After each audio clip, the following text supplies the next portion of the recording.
Hello friend, welcome back to my channel Phagu Pallab.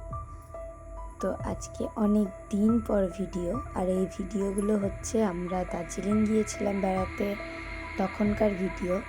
তো ভিডিওগুলো আমি ছাড়বো করে আমার ছাড়াই হচ্ছিল না। ওখান থেকে এসেই আমার অ্যাসাইনমেন্ট পড়েছিল কলেজে, সেগুলো করে তারপরে এক্সাম ছিল, এক্সামটা দিয়ে ভাবলাম ভিডিওগুলো ভয়েস ওভার দিয়ে ছাড়বো।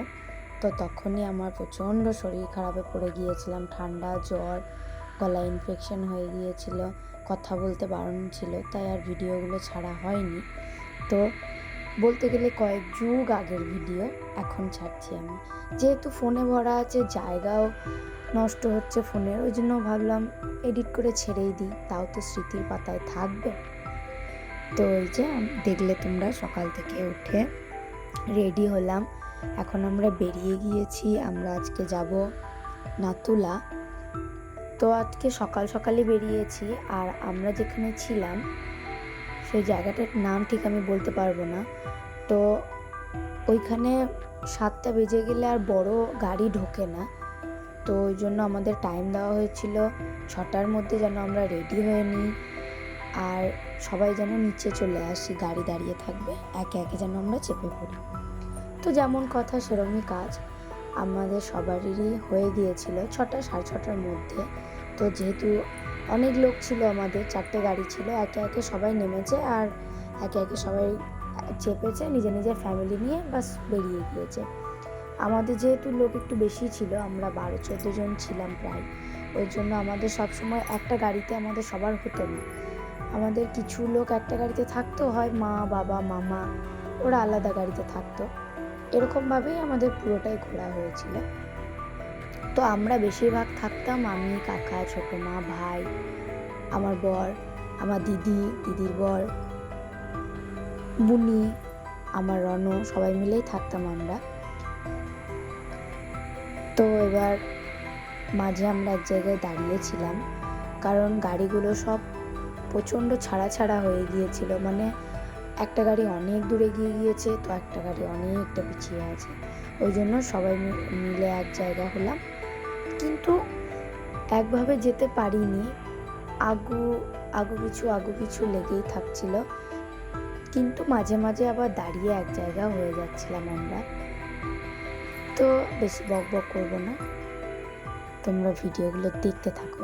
আর ওয়েদারটা জাস্ট ওয়াও ছিল, আর বিশেষ করে আমাদের এইখানের গরম কাটিয়ে ওইখানে যখন গেলাম, আর এরকম ওয়েদার, আলাদাই একটা আনন্দ, মানে জাস্ট বলে বোঝা যাবে না। আর এত সুন্দর সুন্দর রাস্তা, আর রাস্তার ধারে এত ফুলের গাছ, সব মিলিয়ে পুরো ওয়াও। তো চলো তোমরা ভিডিওটা দেখতে থাকো।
তো তারপরে আমাদের এক জায়গায় দাঁড় করিয়েছিল টিফিন করানোর জন্য।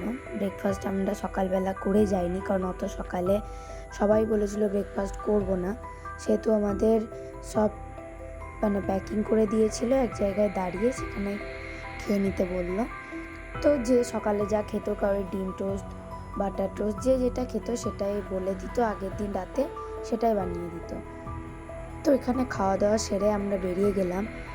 আর একটু তাড়াতাড়ির মধ্যেই যাচ্ছি, কারণ একটু বেলা বেড়ে গেলে ওই জায়গা নাতুলাতে প্রচুর ভিড় হয়ে যায় আর গাড়ি পাস করা যায় না। আমাদের ড্রাইভার বলছিল এই কথাগুলো, সেহেতু আমাদেরকে খুব তাড়াহুড়ো করেই নিয়ে যাচ্ছিল, খাওয়া দাওয়া খুব তাড়াহুড়ো করালো।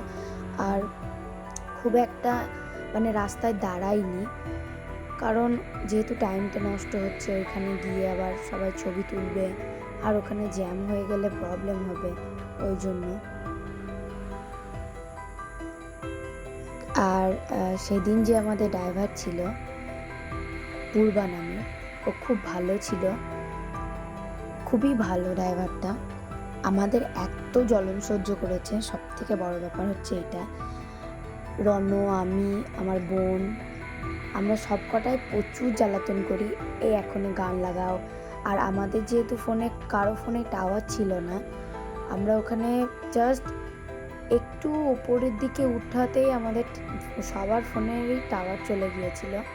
তো ফোন পুরো একদম যেমন কোনো ইন্টারনেট নেই, কিছু নেই, জাস্ট এরকম ব্যবহার ছবি তোলার জন্য। তো আমাদের ড্রাইভারের ফোনের নেটওয়ার্ক ছিল, কারণ ওদের ওইখানে সিম, সেহেতু ওদের নেটওয়ার্ক ছিল। তো ওকে বলা হচ্ছিল গান লাগাতে, ও গান লাগিয়ে দিয়েছিল, যেটা পছন্দ সেরকমই গান লাগিয়ে দিয়েছিল। তো আমরা খুব আনন্দ করতে করতেই এই যে পৌঁছে গিয়েছি। আমরা একটু দূরে ছিলাম নাতুলার, এখানে বরফ ছিল, তাই এখানে সবাইকে দাঁড়াচ্ছিল, সবাই ছবি তুলছিল, খেলা করছিল, জাস্ট এইটার জন্যই তো। আর এই যে দেখো আমার কাকা, রণ আর আমার জিজু ওখানে গিয়ে পুরো সবাই বাচ্চা হয়ে গিয়েছিল, সবাই প্রচুর খেলা করেছে, আমিও প্রচুর আনন্দ করেছি। আর এইসবের চক্করে যেহেতু আমার ঠান্ডার অ্যালার্জি আছে, কোল্ড অ্যালার্জি, সেহেতু আমার প্রচুর কষ্ট হয়েছে। ওইখানে গলায় ইনফেকশন হয়ে গিয়েছিল, গলা বসে গিয়েছিল, খুব কষ্টে কথা বলেছি, কারণ আমার একটু বেশি ঠান্ডা লেগে গেলে আমার প্রচণ্ড শরীর খারাপ করে। তো এই যে দেখো রণও প্রচুর খেলা করেছে বরফ নিয়ে, ও তো প্রায় 3-4টে হ্যান্ড গ্লাভসগুলোকে ভিজিয়ে ফেলেছে। আর ওর জন্য যেটা নিয়ে যাওয়া হয়েছিল সেটা দিদি রুমে ফেলেই চলে গিয়েছে, নিয়ে যেতেই ভুলে গিয়েছে লেদারেরটা। আর এগুলো ছিল উলের, ওই জন্য ভিজে যাচ্ছিলো, ঠান্ডা লাগছিল আর চিৎকার করছিল, চেঞ্জ করে দাও, চেঞ্জ করে দাও। তো নিয়ে যাওয়া হয়েছিল অনেকগুলোই। তো এই যে আমরা এখন চলে এসেছি নাতুলাতে। আর আমরা যখন এখানে পৌঁছাই তখন প্রায় 1:30 এরকম বাজে, আর তখন এখানে টেম্পারেচার ছিল 2 ডিগ্রি, আর প্রচণ্ড ঠান্ডা ছিল। উপরের দিকে যত উঠছিল তত নিঃশ্বাসেরও প্রবলেম হচ্ছিল, শ্বাসকষ্ট হচ্ছিল। আমরা সবাই ভেবেছিলাম যে আমাদের এখানে রণকে নিয়ে একটু প্রবলেম হবে, কারণ ও যেহেতু ছোট আর ওর একটু শ্বাসকষ্ট, জাস্ট ঠান্ডা লাগলে ওর একটু শ্বাসকষ্ট হয়। তো ওকে আমরা ভেবেছিলাম ওরই প্রবলেম হবে, কিন্তু উপরে উঠে দেখা গেল যে রণরই প্রবলেম হয়নি, প্রবলেম হলো আমার মামির আর আমার বরের আর আমার ভাইয়ের। ওরা প্রচণ্ড ঝাপাঝাপি করে উপরে উঠেছে, ওই জন্য উপরে গিয়ে আর নিঃশ্বাস পাচ্ছে না। তো এবার তাড়াতাড়ি নিচে চলো এরকম একটা ব্যাপার।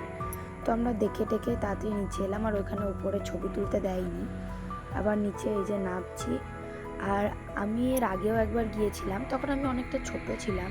যখন গিয়েছিলাম তখন এগুলো পুরো বরফে ঢাকা ছিল, কিন্তু এইবার যখন গেলাম আমাদের ড্রাইভার বলল যে বরফ ছিল, বাট 2 দিন থেকে ওইখানে প্রচুর রোদ হয়েছে, তাই বরফ সব গলে গিয়েছে। আবার আমরা যেদিন চলে আসি গ্যাংটক থেকে দার্জিলিং, সেদিন আবার ওখানে অনেক বরফ পড়েছিল। তো সব মিলিয়ে আমাদের ভাগ্য খারাপ, আমরা সেরকমভাবে বরফটা দেখতে পাইনি। আর ঠিক আছে, বেশি বরফ থাকলে আমরা রণকে নিয়ে আমাদের প্রবলেমই হতো, কারণ ও বাচ্চা তো, আর আমার বোন ছিল, ও ছোট। তো সব মিলিয়ে আমরা খুব ভালোই ঘুরেছি।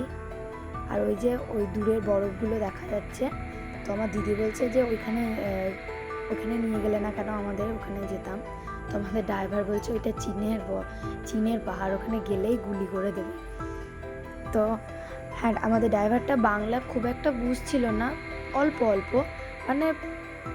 বুঝছিল বাট বলতে পারছিল না। তো আমরা আমাদের সঙ্গে খুব সুন্দরভাবে কোঅপারেট করেছে, আমরাও করেছি। তো তারপরে আবার আমরা ওকে বললি যে আমরা ওই বরফের ওইখানে যাব। তো তা আমাদের ওইখানে আবার নিয়ে আসে, ওখানে নিয়ে এসে আবার আমরা অনেক ছবি তুলি, ভিডিও করি। এই যে দুজনে ওটা পাগল হয়ে গিয়েছে আর আমি আর দিদিও পাগল হয়ে গিয়েছি। মানে কীভাবে যে আমরা ওই জায়গাটা অতটা টাইম কাটিয়ে ফেললাম বুঝতেও পারলাম না।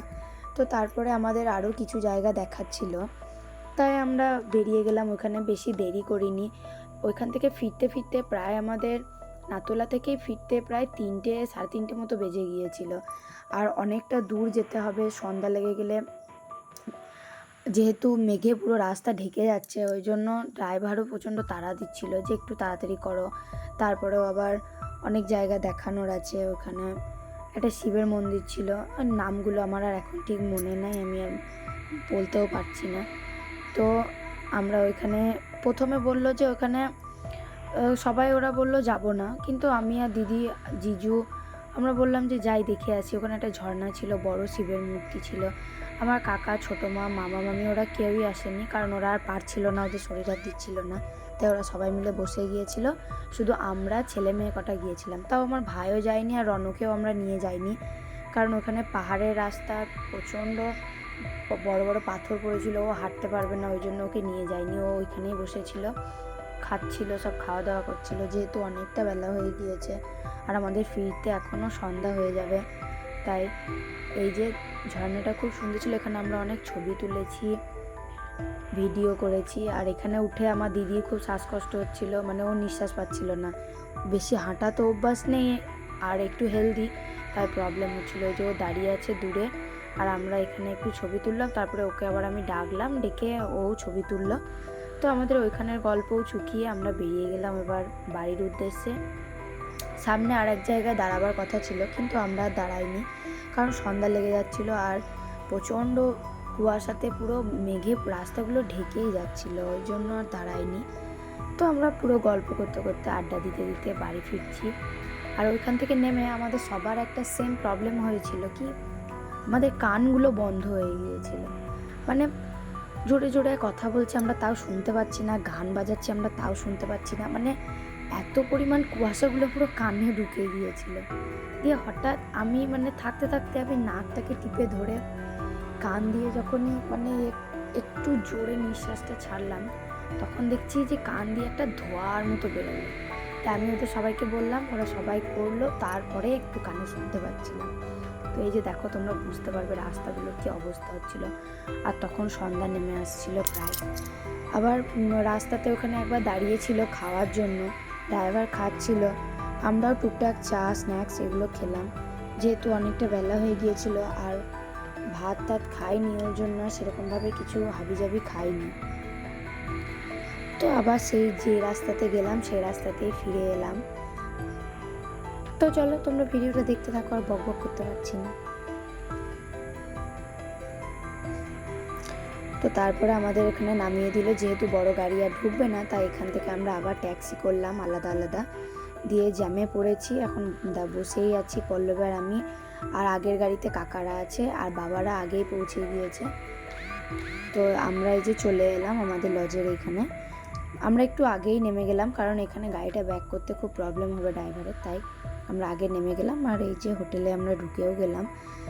এখানে এসে আমরা প্রথমে খাওয়া দাওয়া করব, একটু ফ্রেশ হয়ে খাওয়া দাওয়াটা করে নিলাম, তারপরে রেস্ট নিয়ে। প্রথমে আমাদের ঠিক ছিল যে আমরা যাব না এমজি মার্কেট, কিন্তু যেহেতু কাল চলে যাব দার্জিলিং, তাই আমরা একটু এমজি মার্কেটটা ঘুরে এলাম। তো সারা দিন প্রচুর হাঁটাহাঁটি হয়েছে, তারপরে সে সকাল থেকে উঠে আর কাউরিরই সেরকম শরীরে ক্ষমতা নেই, তবুও যেহেতু চলে যাব তাই একটু ঘুরে আসি ওরকম ভেবেই যাওয়া হলো। একটু কেনাকাটাও ছিল দিদির আমার দুজনেই। তো এখন আমরা যাচ্ছি রাতে খেতে। আজ অনেক দিন পর ভয়েস ওভার দিয়ে ভিডিও। গলার অবস্থা প্রচুর খারাপ, আমার যেহেতু অ্যালার্জি আছে, সেহেতু সেরকম কোনো প্রবলেম হলেই আমার গলাতে প্রচুর প্রবলেম হয়, ওই জন্য তো এখন খেতে যাচ্ছি। ভিডিও আনন্দের চক্করে ভিডিও করতেই ভুলে যাচ্ছি। তো চলো তোমরা ভিডিওটা দেখতে থাকো, জানি না ভয়েসটা শুনতে পাবে কি না, যদি শুনতে পাও তাহলে খুব ভালো, না হলে আবার ভয়েস ওভার দিতে হবে।